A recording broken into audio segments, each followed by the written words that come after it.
Salam sejahtera pemirsa, senang rasanya kita bisa berjumpa kembali dalam pembahasan buku Yesus Nama di Atas Segala Nama. Buku ini dituliskan oleh Nyonya Ellen G. White. Buku ini memberikan suatu janji kepada kita bagaimana dalam tulisan lain Yesus adalah Alfa dan Omega, pencipta langit dan bumi, pemberi setiap pemberian yang baik dan sempurna dan pemikul beban besar kita. Kepada orang-orang yang bimbang di antara kita, dia menulis tentang seseorang yang merupakan pusat daya tarik yang agung. Kepada mereka yang hancur oleh dosa, dia menawarkan juru selamat yang sempurna, perantara yang agung, perantara yang maha kuasa, dan kapten keselamatan kita. Baik, pada hari ini Tuhan memberikan kembali kita suatu pengharapan buat kita semua.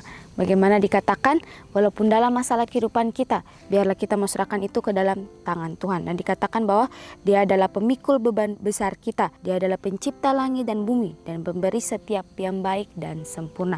Jadi bagaimana biarlah kita selalu datang di bawah kaki salib Tuhan untuk meminta setiap pertolongan itu daripada Tuhan. Di pagi hari ini kita akan masuk dalam pembahasannya dengan judul Pusat. Ayat inti kita terdapat dalam Kolose 1 ayatnya yang ke-17. Ia ada terlebih dahulu dari segala sesuatu dan segala sesuatu ada di dalam Dia. Semua murid-murid itu mempunyai kesalahan pada waktu Yesus memanggil mereka ke dalam pekerjaannya. Sekalipun Yohanes yang kemudian terdekat kepada pribadi yang lemah lembut itu, ia tidak dengan sendirinya memiliki hati yang lemah lembut. Ia dengan saudaranya disebut anak guru.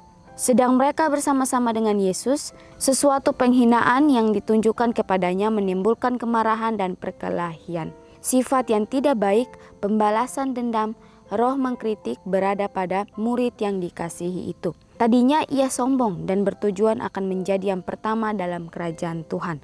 Tetapi hari demi hari berlawanan dengan jiwa kekerasannya itu. Ia memandang kelemah lembutan dan kesabaran Yesus dan mendengar pelajaran tentang kerendahan hati dan kesabaran. Di sini menceritakan bagaimana tentang karakter-karakter daripada ke-12 murid Yesus.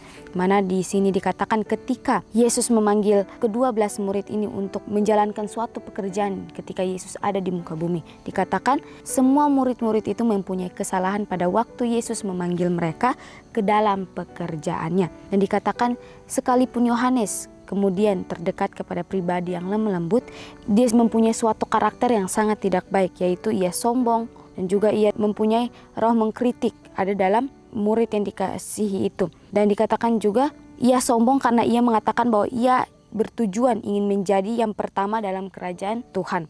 Dan dikatakan tetapi hari demi hari berlawanan dengan jiwa kekerasannya itu. Ia memandang kelemah lembutan dan kesabaran Yesus dan mendengar pelajaran tentang kerendahan hati dan kesabaran. Walaupun Yohanes ini mempunyai karakter yang tidak baik, dia selalu berusaha untuk mengalahkan karakter-karakter yang tidak baik itu. Karena dia melihat contoh yaitu daripada Kristus. Bagaimana kita juga sebagai manusia. Janganlah kita malu karena kita merasa bahwa diri kita ini tidak bisa diubahkan oleh Tuhan. Karakter kita ini tidak bisa diubahkan oleh Tuhan. Asalkan kita mau diubahkan, maka karakter-karakter yang tidak baik dalam diri kita seperti Yohanes ini, dia selalu berusaha untuk mengalahkan karakter-karakter yang tidak baik itu. Jadi bagaimana kita juga manusia, biarlah kita selalu berusaha.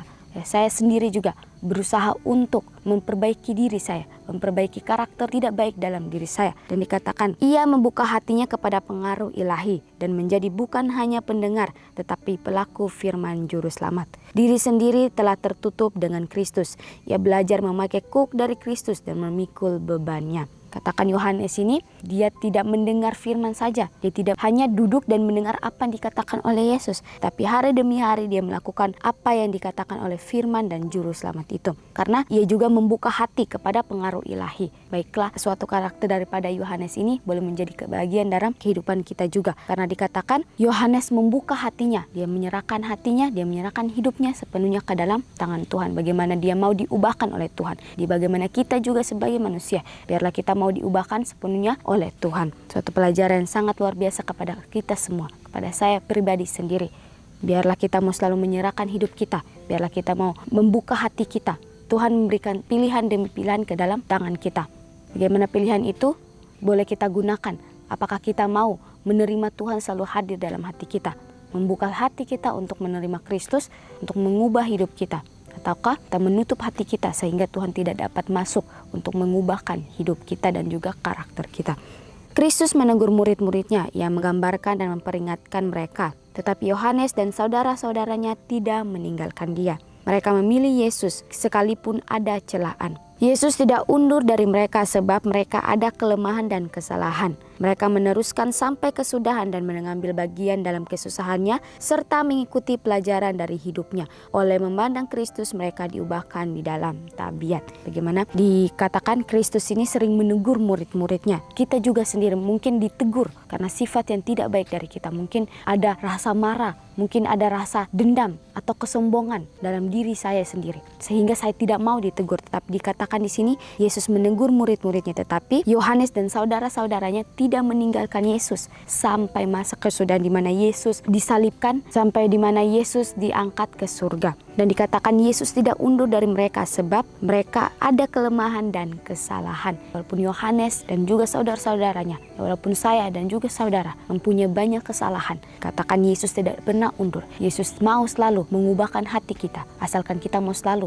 hadirkan Yesus di dalam diri kita masing-masing. Dikatakan mereka meneruskan sampai kesudahan dan mengambil bagian dalam kesusahannya serta mengikuti pelajaran dari hidupnya. Oleh memandang Kristus mereka diubahkan di dalam tabiat. Bagaimana? Mengingatkan bahwa mereka selalu memandang kepada Kristus itu.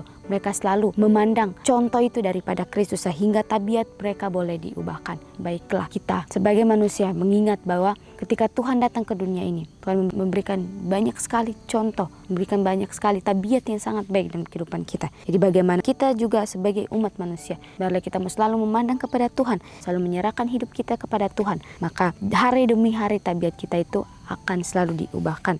Kita lanjut, rasul-rasul itu berbeda-beda dalam sifat dan pembawaan. Ada pemungut cukai, Matius, Lewi, dan Simon yang berapi-api dan cepat marah. Seorang yang sangat benci kepada kekuasaan Roma, Petrus yang cakap dan gegabah, dan Yudas yang berhati hina. Thomas berhati jujur tetapi pemalu dan penakut. Filipus seorang yang berpikir lamban dan cenderung kepada kekecewaan, dan anak-anak Zebedeus yang bertujuan keras dan berterus terang dengan saudara-saudaranya. Inilah yang dikumpulkan bersama-sama dengan berbagai kesalahan mereka, semuanya dengan warisan dan kecenderungan kepada kejahatan. Tapi di dalam melalui Kristus mereka tinggal bersama-sama di dalam keluarga Tuhan dan belajar menjadi satu dalam iman, pengajaran, dan roh.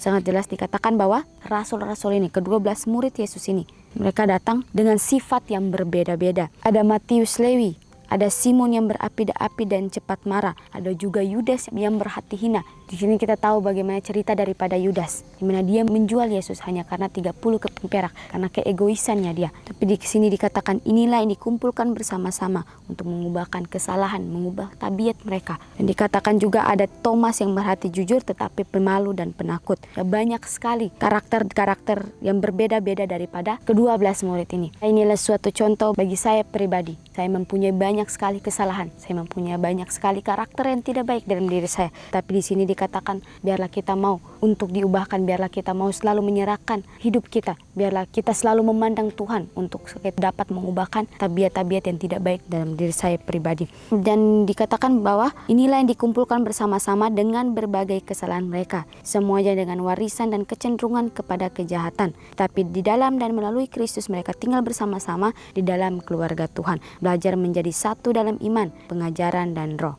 Mereka mempunyai ujian duka cita, perbedaan pendapat, tetapi apabila Kristus tinggal di dalam hati, tak akan ada perselisihan. Kasihnya akan mendorong untuk mengasihi satu dengan yang lain.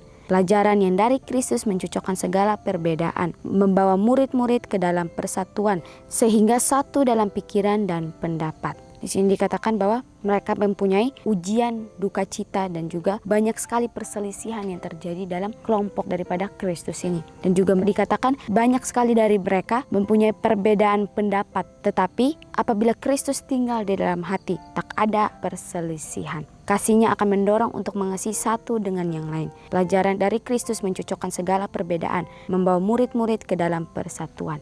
Kembali lagi, bagaimana dari judulnya adalah pusat, yaitu pusat untuk memberikan contoh dan karakter yang baik dalam kehidupan kita. Dia tinggalkan karakter-karakter itu untuk kita contohkan. Bagaimana kembali lagi dalam kehidupan kita, pilihan yang Tuhan berikan dalam kehidupan kita.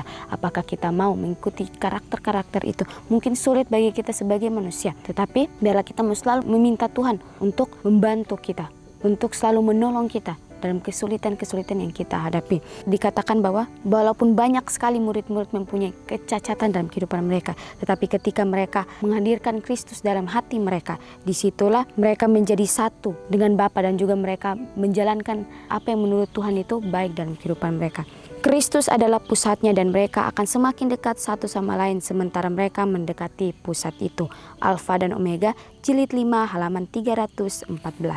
Pelajaran pada pagi hari ini mengingatkan kita semua, mengingatkan saya sendiri bagaimana Kristus sudah memberikan suatu gambaran dalam kehidupan kita. Biarlah kita mau selalu mengikuti itu. Biarlah kita mau mencontohkan itu dalam kehidupan kita. Walaupun kita mempunyai banyak kesalahan, mempunyai banyak kecacatan dalam kehidupan kita, tetapi janganlah kita malu untuk selalu meminta Tuhan untuk hadir dalam kehidupan kita. Karena ketika Tuhan hadir dalam kehidupan kita, disitulah tabiat kita akan diubahkan asalkan kita mau diubahkan. Renungkan lebih dalam. Apakah yang berubah dari diri saya sejak saya mulai berjalan bersama Yesus? Apakah keluarga saya memperhatikan perbedaannya? Pertanyaan pribadi lepas pribadi kepada saya dan juga saudara. Sifat apakah yang sesuai daripada diri saya atau juga pada diri saudara sendiri? Biarlah kita mau selalu meminta Tuhan untuk mengubahkan hidup kita, mengubahkan karakter yang tidak baik dalam kehidupan kita. Biarlah kita juga mau untuk diubahkan. Baik pemirsa, kita akan berjumpa kembali di dalam pembahasan yang berikutnya. Salam dan Tuhan memberkati.